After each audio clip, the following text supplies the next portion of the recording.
ආවේ හැමෝම අහපු දෙයක් කියලා දෙන්න. ඒ තමයි macroons හදන්නේ කොහොමද කියලා. ඉතින් මම අද ඔයාලට කියලා දෙනවා ලේසියෙන් macroons කොහොමද හදන්නේ කියලා. එහෙනම් බලමු කොහොමද හදන්නේ කියලා. මගේ channel එක subscribe කරන්න අමතක කරන්න එපා. macroons හදන්න අපිට මෙන්න මේ දේවල් ටික තමයි අවශ්‍ය වෙන්නේ. මුලින්ම අපි සුදු මද ටික හොඳට බීට් කරගන්න ඕනේ. ඒක පෙන වගේ වෙනකල්.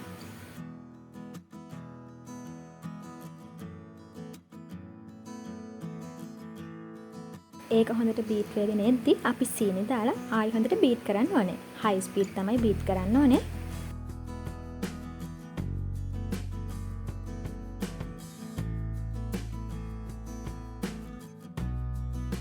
හොඳට මේ වගේ බීට් වුණාට පස්සේ අපි ඒක බීට් කරන එක නවත්තන අපේ පිටි එකතු කරගන්න ඕනේ.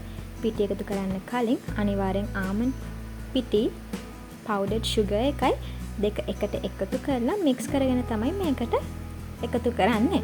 එකතු කරලා හොඳට ඒක කලවම් කරගන්න.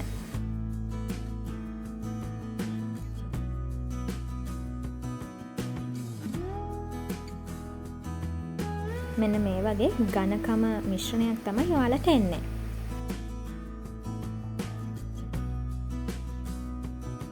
ඔයාලගේ කැමැත්ත පරිදි ඔයාලට පාට එකතු කරගන්න පුළුවන් මේකට.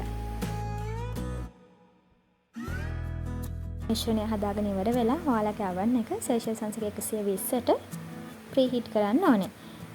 මේක මේ විදිහට දාන වීඩියෝ එක නම් මගේ අතින් නැති වෙලා තියෙනවා. oven එකට දාන්න කලින් මේ විදිහට ටැප් කරන්න. විනාඩි 20ක් 150 උෂ්ණත්වයේ අපි මේක බේක් කරගන්න ඕනේ. මේක හරි ලේසියෙන් අපිට මේ මැට් එකෙන් ගලවලා වෙන් කරගන්න පුළුවන්. ඊට පස්සේ තියෙන්නේ අපිට අපේ මැක්රූන් එක මැද්දට බටර් අයිසින් එකතු කරන්න. මම නම් චොක්ලට් අයිසින් තමයි එකතු කරගෙන තියෙන්නේ. ඔයාලගේ කැමැත්ත අනුව ඔයාලට මේක එකතු කරගන්න පුළුවන්.